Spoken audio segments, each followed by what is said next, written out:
8절까지를 보겠습니다. 먼저 1장 1절에서 4절까지 수요일에 나누었던 내용을 본문을 같이 읽어보겠습니다. 시작. 하나님과 주 예수 그리스도의 종인 야고보가 세계 흩어져 사는 12지파에게 문안을 드립니다. 나의 형제자매 여러분, 여러 가지 시험에 빠질 때 그것을 더할 나위 없는 기쁨으로 생각하십시오. 여러분은 믿음의 시련이 인내를 낳는다는 것을 알고 있습니다. 여러분은 인내력을 충분히 발휘하여 조금도 부족함이 없이 완전하고 성숙한 사람이 되십시오. 오늘은 5절에서 8절입니다. 같이 읽겠습니다. 시작. 여러분 가운데 누구든지 지혜가 부족하거든 모든 사람에게 아낌없이 주시고 나무라지 않으시는 하나님께 구하십시오. 그리하면 받을 것입니다.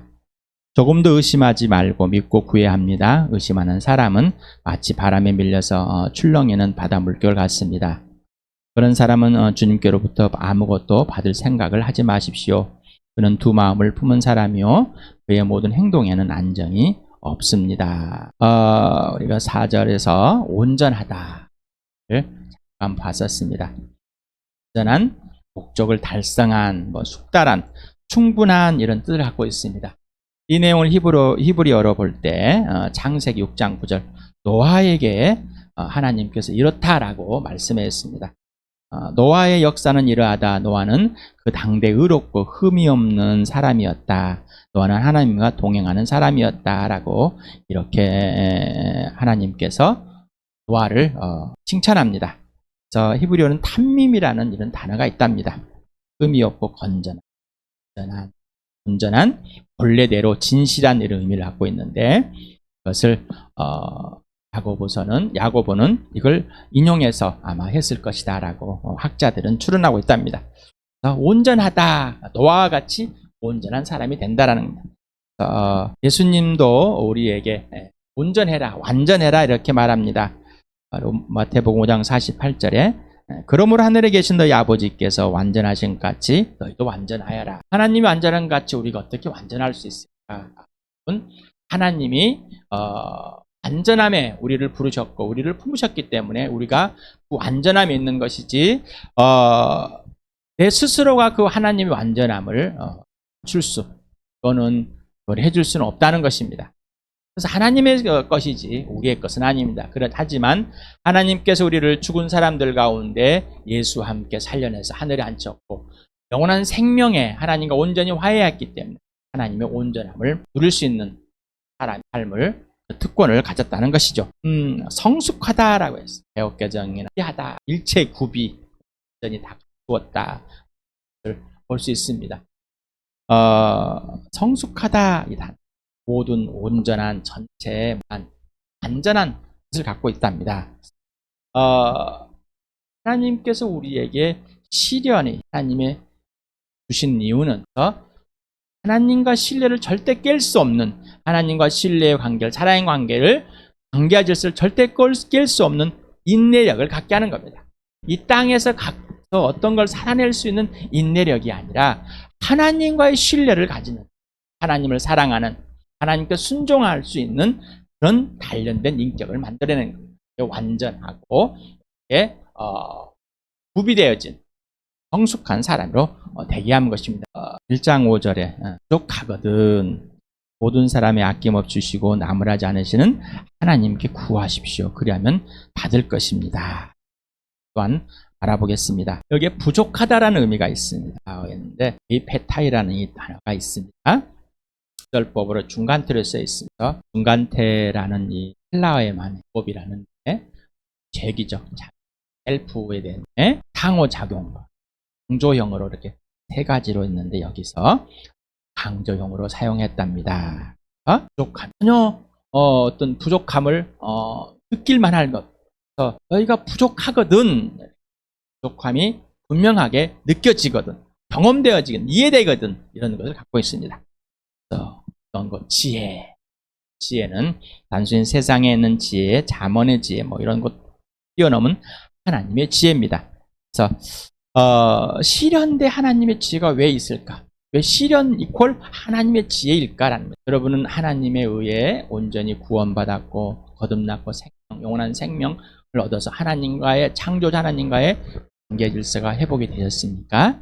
자, 자, 그렇다면은 하나님께서 우리에게 이 땅에서 살아갈 때, 이 땅은 뒤틀려지고 삐뚤어져서 성한 곳이 하나도 없는 이런 존재, 이런 이 땅에 우리를 하나님 나라에 들어가게 해서 이 땅에 잠깐 남게 했는데, 내셨는데 왜 그랬었을까? 그리고 이 어려운 것들, 내가 감당하지 못한 것들이 정말 왜 일어날 것인가? 이거를 시련으로 표현했다고 그랬어요. 테스트하는 시험이 아니라 우리를 훈련 간지는 과정으로 보여진다는 거예요. 그래서 왜 이 시련에는 하나님의 지혜가 필요할까요? 그래서 제가 어떤 시련 대 하나님의 지혜를 이렇게 표현했는데, 시련은 곧 하나님의 이퀄이라는 것, 적대적인 관계, 하나님과 관계없는 내 중심적인 입장에서 이제는 하나님과의 관계로 변해보자. 그래서 시련 대 하나님의 지혜라고 표현했습니다.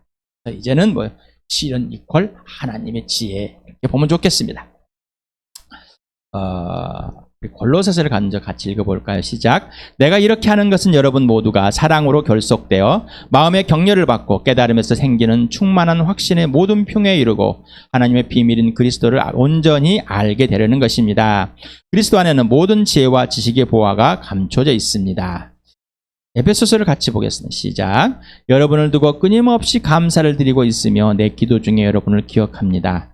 우리 주 예수 그리스도의 하나님이신 영광의 아버지께서 지혜와 계시의 영을 여러분에 주셔서 하나님을 알게 하시고 여러분의 마음의 눈을 밝혀주셔서 하나님의 부르심에 속한 소망이 무엇이며 성도들에게 베푸시는 하나님의 영광스러운 상속이 얼마나 풍성한지를 여러분이 알게 되기를 바랍니다.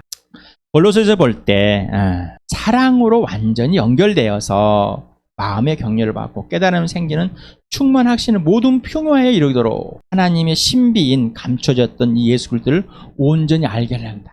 자, 예수를 모르고서는 하나님을 알 수 없고, 예수를 모르고서는 서로 왜 사랑하고 이 교회의 공동체가 있는지 알 수도 없고, 또한 이 땅에서 우리가 살아가면서 어려운 일들, 힘든 일들, 또 내가 하기 싫은 일들, 예수님께 순종해야 할 일들이 있는데 왜 그래야 되는지를 알려주신다는 거예요. 누구를 통해서? 예수님을 통해서. 예수님을 알 때만이 하나님의 것을 알 수 있는 겁니다. 그래서 그리스도 안에는 모든 지혜와 지식의 보화가 감춰져 있다. 바울은 에베소 교회에 편지를 쓰면서 나는 기도할 때마다 여러분을 기억하고 있는데 여러분과 나의 주님이시고 구원이시고 왕이신 대제장이신 예수 그리스도의 하나님이신 영광의 아버지께 항상 구하는데 뭘 구하는 줄 아느냐? 지혜와 계시 영을 보다. 진리영 하나님의 영 성령은 지혜와 계시 영이다. 다시 말하면 오직 예수를 증언하고 이 예수를 알려줘야지만이 하나님을 눈을 보게 되고, 눈을 떠서 하나님을 보게 되고, 하나님을 봐야지만이 소망이 있고 이 땅에서 우리에게 부어주신 그 은혜가 무엇인지, 그리고 내가 하늘의 것을 얼마나 받고 이 땅에서 하늘의 것을 어떻게 누려야 될 것인지를 왜 누려야 될지 알려주시고 보여주신다는 것입니다. 그러지 않고서는 알 수 없다는 겁니다.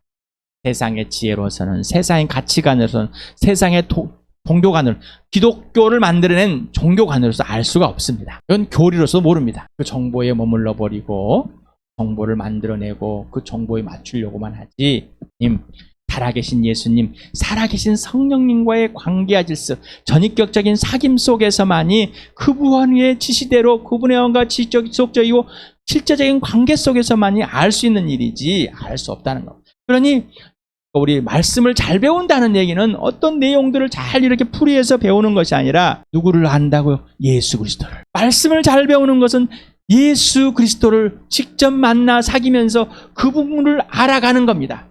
여러분의 인생의 나와 여러분의 인생의 목적이 뭐라고? 예수. 나와 여러분의 인생의 목표가 부활과 십자가. 제가 그런 것이 아니라 성경에서 하나님이, 그리고 사도들이, 그리고 이 교회가 있습니다. 시편 73편을 꼭 읽어보시면, 저도 이제 예수를 믿고 살아가는 가운데, 예수를 알아가는 가운데 수없이 이런 고백을 꼭 또 하게 되었고 넘어지고 그랬습니다. 왜 악인들이 잘 될까? 왜 나쁜 놈들이 잘 될까? 아이고 저 사람은 저러는, 아이고 저 사람은 정말 저렇게 살았는데 하나님께서 저렇게 또 사랑해 주실까? 시기와 질투, 넘어지고. 그러나 하나님께서는 내가 너의 전부이다, 속지 말아라. 하나님께서 저에게 시련을 통해서 이 땅에서 관련된 인격을 만들어주시고 부족함이 없이 하나님의 지혜만, 하나님만, 예수만을 알 수 있도록 해주셨습니다. 내가 거기를 도망갔다면, 내가 그 자리를 쳐버렸다면 할 수 없겠죠. 73편을 꼭 읽어보시 바랍니다. 여기서 함께 읽을 수가 없는, 너무 길어서, 좀 길어서 시간이 좀 한 5분 정도가 읽어야 될 것 같아서 여러분과 함께 못해서 꼭 읽어보시 바랍니다. 시련이 인내력을 기를 수 있는 가장 기쁜 일이며 인격의 완전함과 성숙할 수 있게끔 하는 하나님의 도구이며 시기라는 도구이며 시기 질투가 아니라 시간입니다. 실제를 알 수 있는 것은 하나님의 지혜로만 알 수 있습니다. 삼위 하나님에 의해서만 상황과 환경이 하나님의 진짜 은혜임을 지금 여기에서 알게 됩니다. 우리는 지금까지 지내온 것 주의 크신 은혜라 이렇게 고백합니다. 그래서 지난번에도 제가 말씀을 드렸습니다. 정말로 크신 은혜입니까? 그러면 지금은요, 여러분이 어려움 중에 있습니까? 여러분의 생각과 여러분의 가치관과 다른 상황들이 벌어져 있습니까? 진짜 은혜가 맞습니까? 그렇다면은 여러분의 부모가 부족하고 신의 인생에 손해를 끼친 것 같지라도 하나님 은혜가 맞습니까? 여러분이 어려운 상황에 다른 사람에 의해서 무시를 당하고 여러분이 가난에 병들어 죽고 그렇게 되었을 때 하나님 은혜가 맞습니까? 그냥 불러온 지금까지 지내온 거 하나님 은혜라, 지금 괜찮으니까 하나님 은혜다, 이런 잘못된 생각, 가치관, 이거는 종교성을 갖고 있는 거예요. 거짓말이. 하나님의 은혜는 아주 구체적입니다. 그리고 지금 여기에서 하나님께서 나에게 하나님의 지혜로만이 알 수 있는 상황과 환경, 그러지 않고서는 알 수가 없습니다. 꼭 지금 진짜 구체적인 은혜가 경험되어질, 이해되어지길, 그리고 예수님께 순종해 예수님을 아는 시간 되길 축복합니다. 주신다, 주다, 이것도 받다, 똑같은 단어입니다. 기도미라는 단어인데 처음에 하나님께서는 모든 사람에게 주듯이 다 준다. 이 준다라는 표현은 이돈토스라는 이 분사 동사라서 현재 능동태로 쓰여 있습니다. 그래서 후하게 주시는 분임을, 언제 지금 여기에서 주시는 분임을 분명하게 알라는 것이고, 자, 그러면서 후하는 자는 반드시 받는다는 거죠. 그래서 토테세타이로 해서 직설법 미래수동태로 해서 구하는 자에게는 주고, 자, 구하는 자는 받는다라는 겁니다. 분명하게 말해주고 있습니다. 하나님께는 반드시 주시고 구한 자는 반드시 받게 된다라는 의미를 갖고 있습니다. 구하라는 이 아이테이터라는 이 단어가 있습니다. 명령법에서 언제 구하라고? 지금. 낮은 위치에서 높은 위치에 있는 사람에게 구하는 의미를 갖고 있답니다. 그래서 하나님께 구하는 것은 지금 여기에서 당장 구하는 것이지 다음으로 미루지는 말라는, 때 되면 알겠지, 알려주시겠지, 땅에 은혜가 넘친 것 같고 믿음이 좋은 거야. 지금에 있는, 지금 여기에서 하나님 아버지, 제가 이런 상황들을 내 기준이 아니라 하나님의 기준으로 오직 예수를 알려주심으로 꼭 보여주시고 이해시켜 주시고 알려주시기 바랍니다. 그래야 내가 하나님의 계획 속에 들어가서 하나님의 일에 동참하고 하나님이 나를 빚어가시고 교회를 빚어가는데, 또 나를 통해서 하나님을 사랑하고 신뢰하고 하나님을 순종할 수 있는 모든 것을 갖추게 하시고, 또 너를 사랑하고 너에게 모든 걸 줄 수 있는 목숨을 자랑할 수 있고, 또 교회의 공동체의 관계와 질서를 분명하게 지켜줄 수 있는 그런 사람으로 빚을 것이다. 그런데 구체적으로 막연하게 하나님 나 빚을 거야, 지혜가 부족하거든 이라는 것은 나는 알고 있다라는 것이 아니라 나는 이 상황에서 하나님 앞에 하나님만이 알 수 있는, 예수님만 알 수 있는 모든 조건을 갖추게 됐습니다. 이제 구합니다라는 겁니다. 나는 지혜가 넘쳐, 나는 신앙생활 어려서, 나는 목사니까, 나는 뭐 대단하니까. 아니요, 나는 경험이 많아요. 분명히 또 하나님께 하실 거야, 뭔가 알려줄 것이야. 그런데 알지 못하잖아요. 내가 부족함을 아는 겁니다. 그러니 구하라. 여러분, 모든 것을 왜 기도하라고 그랬을까요? 바울은 알고 있습니다. 예수님도 왜 구하라 그럴까요? 모든 것을 왜 구하라 그럴까요? 알고 있습니다. 그러니 예수님은 항상 구했습니다. 자기가 하고자 하는 것이 하나도 없고 자기가 원하는 대로 한 것이 없이 오직 아버지가 하라는 대로 성령이 지시하는 대로만 이 땅에 사셨습니다. 왜 그러셨어요? 이게 바로 인격적인 관계와 질서예요. 하나님께 구하는 것은 하나님의 명령과 언약이며 하나님의 자녀가 꼭 행함이 아는 특권입니다.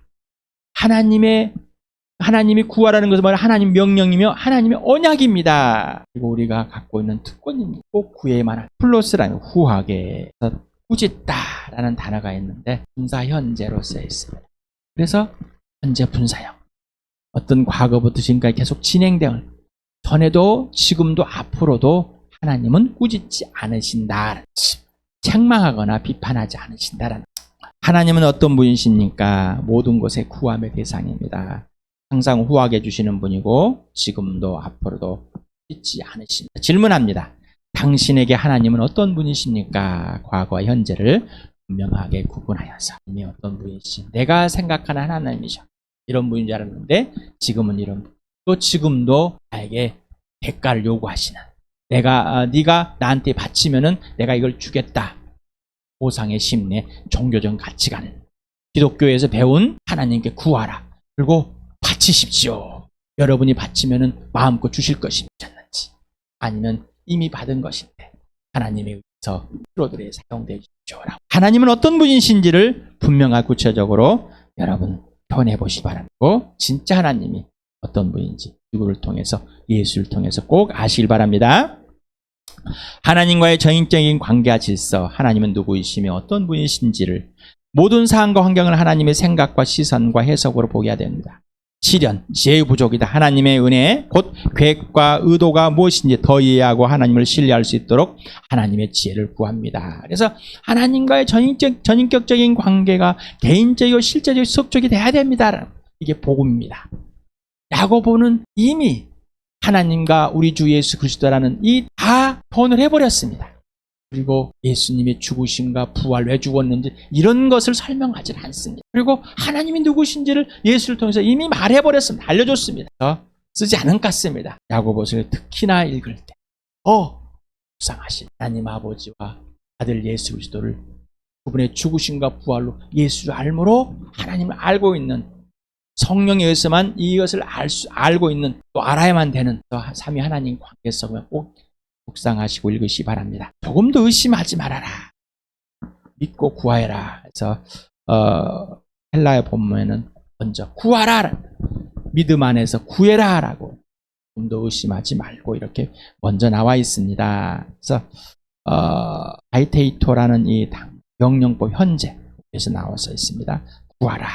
의심하지 말고. 그래서 여기서 보면은 또 메덴 디아그로노멘스라 그래서 조금도 하지 말아라, 의심하지 말아라 이렇게 보면서 이 단어가 능동태로 쓰면 구별하다, 수동태와 중간도 의심하다, 자기 자신과 어울리지 않다, 어그러지다, 뭐 이렇게 모순되다 이런 뜻. 물러나다, 분리됐다, 논쟁이나 반대되다. 그래서 여기에서는 의심하다로 이렇게 중간뜻을 써서 의심하다 돼 있다고 합니다. 자, 그래서 의심하지 말자. 의심하다. 내 스스로의 제기적 상하지 않았어. 내 스스로 나에 대한 내 안에 있는 신뢰를 하지 못한 의심의 병이 되어 있습니다. 우리는 하나님을 떠나서 항상 의심병이 걸려 있는 사람. 내 중심적으로 내게 필요한 것인가 필요하지 않은 것인가 따라서 나는 항상 의심할 수밖에 없는 사람입니다. 여러분 의심하는 사람이십니까? 인정해야 됩니다. 나는 100% 하나님을 신뢰할 수 없는 자, 1% 신뢰할 수 없는 자, 곧 의심병에 걸려 있는 자, 의심병, 곧 죽을 병에 걸려 있는 자였다. 이제는 예수 그리스도가 나를 찾아와서 하나님께서 예수와 함께 죽고 관련해서 이제는 믿음의 자, 신뢰할 수 있는 자로 만드셨다는 겁니다. 그래서 자, 믿음과 의심의 공통점은 다 외부적인 요인. 그래서 삼위 하나님 신뢰할 수 있는, 마귀는 의심하게 되는 차이점이 있습니다. 내부적 요인입니다. 이미 나는 의심하는 자가 된. 이미 믿음의 주인과 완성자 예수가 통치해서 신뢰한 자가 돼버렸다. 여러분 어떻습니까? 여러분 누구입니까? 의심에 대한 비유를 했습니다. 바다 물결. 여러분 바다에 가면은 물결이 저수지에 가도 물결이 일어나, 좀 큰 호수에 가도 물결이 일어나. 외부적인 요인 바람. 바다의 물은 흔들리게 하는 요인 중에 가장 큰 바람. 근데 그 물은 흔들리게 돼 있습니다. 누구만 건들면은 흔들리게 돼 있습니다. 그래서 바람이 그칠 때까지 흔들리는, 우리는 의심하고 흔들릴 수밖에 없는 존재, 바람 앞에는 등불 같은 존재. 하지만 이런 존재를 믿음의 주 완장 예수님이 찾아오셔서 내 안에 들어서 온전히 예수님이 아버지를 신뢰하는 그런 사람으로 우리를 바꿔놔 버렸습니다. 아버지는 예수를 담고 우리 살려내서 아버지를 신뢰할 수 있는 사람으로, 그래서 예수님만을 알 수 있는 자로 바꿔놔 버렸습니다. 굳건한 믿음이 뭐냐? 야고보서 1장 1절 하나님과 주 예수 그리스도, 이게 굳건한 믿음입니다. 하나님이 누구시고 하나님 아들 예수 그리스도 누구신지를 분명하게 알게 만드는, 교리가 아니라 정보에 머무르는 것이 아니라 진짜 예수 그리스도가 죽으시고 부활하신 그 예수, 내 안에 들어와서 내 주님 되신 예수, 입에도 주님이 되신 예수, 하나님께 죽은 자 가운데 살는 예수님과 사귐을 갖게 되었고 그분께 직접 순종하고 직접 처복종되어지는 사랑의 관계와 질서가 지금 현재 있는 분이시라는 겁니다. 그래서 하나님을 신뢰하는 증거는 뭐예요? 예수의 부활. 하나님이 존재하신다는 거, 하나님의 살아계심을 보여준 것이 예수의 부활입니다. 믿음의 주 오직 예수입니다. 믿음의 완성자 오직 예수. 하나님의 후하심과 꾸짖지 않으신 분, 바로 예수의 죽으심을 통해서 보였습니다. 우리에게 책망하지 않으시고 우리를 용서하시고 있는 모습 그대로 사랑하시고, 그리고 우리를 하나님 보좌에 앉히겠습니다. 여러분, 하나님 보좌에 나가셨습니까? 관광 같아요? 복강 같아요? 그래서 여러분에게 질문, 여러분 안에 예수가 살아계십니까? 그분이 하나님께 죽은 사람 살아내신 예수가 맞습니까? 주인이 맞습니까? 주인이 바뀌었습니까? 인생의 문제 해결됐습니까? 영원한 생명을 가졌습니까? 하나님과 화해되었습니까? 계속해서 여러분의 질문들인 것입니다. 하나님 보좌에 계십니까? 하나님 앞에, 하나님 무릎에 계시고요. 이래요. 누워 계십니까? 꿈에 안겨 계십니까? 새 창조와 새 사람, 오직 예수의 죽으심과 부활로 새 창조의 질서가 되고 새 창조의 새 사람이 되어버리셨습니까? 이 굳건한 믿음입니다. 내가 갖고 있는 믿음이 아니라 믿음의 주 예수가 하나님을 믿고 아버지를 믿고 마음에 달려 죽으심으로 하나님께서 그를 살려주신 믿음이 전부. 하나님을 신뢰합니까? 하나님을 신뢰할 수 있는 증거는 뭐예요? 금방 예수의 부활. 그래서 부활을 경험하지 않으면 하나님을 신뢰할 수가 없습니다. 흔들리지 않고 신뢰하는 굳건한 믿음은 오직 하나님 아버지와 아들 예수 그리스도와 성령 하나님과의 전인격적인 절대적 사귐이며 관계와 질서를 깨지 않는 것입니다. 그래서 처복종. 그런 사람은 주님께로부터 아무것도 받을 생각하지 마라. 그는 두 마음을 품은 사람이요 그의 모든 행동에는 안정이 없다. 두 마음이라는 에스겔 14장 3절과 신명기 20장 7절에 이 우상 숭배에 대한 마음을 가진 사람이다라고 신학자들이 이렇게 또 말씀하고 계신 것 같습니다. 그래서 이 단어 뒤에는 두 마음을 품은 이 단어 뒤에는 뒷면에는 의미를 우상 숭배 때문에 분열된 마음에 대한 구약 사상이 들어있다. 뭐 이렇게도 말해줍니다. 보면은 빌룰이라는 이 단어가 있습니다. 마음에 자기의 우상을 둔 상태를 의미하고 있습니다. 원 의미를 보면은 똥으로 만든 환약이다. 이렇게 또 언어학자들은 말하고 있습니다. 어찌됐든 우리 마음이 내가 우상해. 내 자신 자체가 우상이잖아요. 그리고 또 내가 이익이 되기 위해서 내가 만드는 사람들이 만드는 우상에 홀라당 넘어가 버린 사람이 두 마음을 품은 자다. 피코스라는 이 단어, 갈팡질팡하는 불안해하는 것을 갖고 있습니다. 에스겔 14장 3절을 한번 읽어보시죠. 사람아, 이들은 여러 우상을 마음으로 떠받드는 사람들이며 걸려 넘어져서 죄를 짓게 하는 올가미를 자기들 앞에 둔 사람들인데 내가 과연 이런 사람들에게 질문을 받을 수 있겠느냐. 하나님을 의심하고 있습니다. 왜? 그들 안에 우상에 갖고 있고 우상에 빠져서 그 마음이 있으면서 죄를 범하고 있습니다. 하나님을 신뢰하지 못한, 사랑하지 못한 하나님 관계를 깨버린 사람들입니다. 이 사람이 두 마음을 가진 사람. 두 마음을 가진 사람은 하나님을 신뢰하지 못한, 하나님을 사랑, 하나님이 지시하는 대로 살고 있지 않은 사람. 예수님, 내 말을 듣고 행하는 자만이다. 여러분 어떻습니까? 예수님 말을만은 듣고 있습니까? 그리고 행하고 계십니까? 여기는 행동이란 단어, 오도스란 단어인데 원초적인 길, 실제 있는 도를 말하고요. 또 어떤 여행에 있는 길, 안내하는 것들, 또 행동 방향이나 생각의 법, 사람의 마음의 상태, 행동을 말하고 있는 이 세 가지의 의미를 갖고 있다는 면에서 어떤 행동에 결과가 나타나는 겁니다.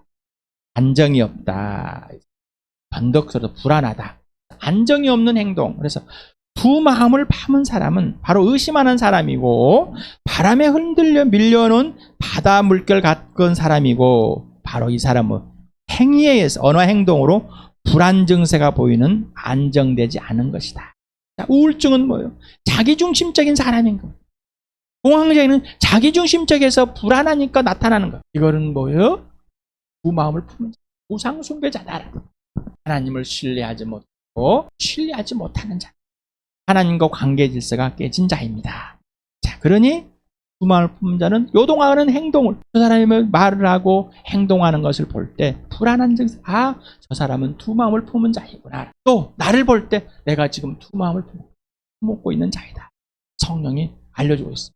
성령에 의해서 구체적으로 여러분들이 드러날 때, 여러분들이 범죄했을 때 어떤 상황이었는지를, 그리고 얼마나 감추고 있는지, 얼마나 하나님과의 관계를 피하고 있는지를 분명히 알려주실 것입니다. 나의 주 예수 그리스도의 하나님, 바로 나의 하나님, 나의 주 예수 그리스도의 아버지가 나의 아버지. 계속해서 아이고 또 이 얘기, 이게 전부입니다. 이걸 깨버리는 순간, 이게 깨지는 순간 우리는 지금 여기에 하나님의 찐 은혜를 누릴 수 없는 자가 되어버리는 겁니다. 우리의 하나님, 바로 우리의 아버지, 우리의 나의 주 예수 그리스도 하나님, 우리의 주 예수의 하나님이 나의 하나님이고 나의 아버지입니다. 오직 부활과 십자가만이 이걸 증명해 줍니다. 삼위 하나님과의 전인격적인 관계 질서는 온전한 신뢰이고 온전한 사랑이고 온전한 순종입니다. 이거는 우리에게 없고 오직 예수님께만 있습니다. 그 예수님이 우리에게 이렇게 이루어 주시고 알려 주시고 살게 해 주십니다. 그래서 뭐요? 하나님의 신비인 온갖 지혜와 전부 지혜 자체이며 지식 자체인 예수 그리스도를 이거밖에 없습니다. 그래서 실현, 변화된 삶이다. 새 피조물이라는 것을 알게 하는 겁니다. 여러분 상황과 환경에서 왜 이럴까가는 의심하고 불만, 불평이 아니라 내가 변화된 삶, 변화된 사람이고 새 사람이고 새 피조물이라는 것을 하나님의 자녀됨을 알려주는 겁니다. 하나님이 누구신지 하나님을 신뢰하고 하나님을 사랑하고 하나님께 순종할 수 있는 자, 바로 하나님의 아들 예수 그리스도를 알 때이고 아니고 수업적이고 알아가고 있는 중입니다. 그러니 기뻐하라는 것. 기뻐하라. 지혜가 부족. 기뻐하지 않는 거예요. 슬프다. 아직 지혜가 부족하다. 언제까지 지혜를 따라? 예수님이 나무에 달려 죽을 때까지 신뢰하는. 그래서 하나님께 구하지. 우리는 지혜가 제로입니다. 또 하나님과 관계에서 우리가 어떤 지혜에 축적이 됐을지라도 지금 여기에서 하나님의 지혜는 모릅니다. 정확하게. 그래서 영적인 분별력을 키우고 하나님의 지혜 말씀을, 은사들을 구하는 것, 하나님의 눈으로 보는 것. 그래서 바울이 지혜와 계시형을 보여달라고 기도하는 것. 여러분, 나에게도, 여러분에게도 꼭 기도하길 바랍니다. 우리 교회 공동체가 또 이 세상을 향해서 또 세계의 모든 교회를 위해서 꼭 기도하시길 바랍니다. 그래야지 성령의 열매인 인내력이, 내가 갖고 있는 게 아니라 하나님의 열매, 예수님이 내 안에서 맺게 해주신 그 열매가 열릴 겁니다. 온전하고 성숙된 인격, 여기에서 온전하고 성숙된 인격, 바로 예수님을 보여주는, 예수님이 드러나는 부활과 생명과 사랑이 실제가 되는 여러분 되길 축복합니다.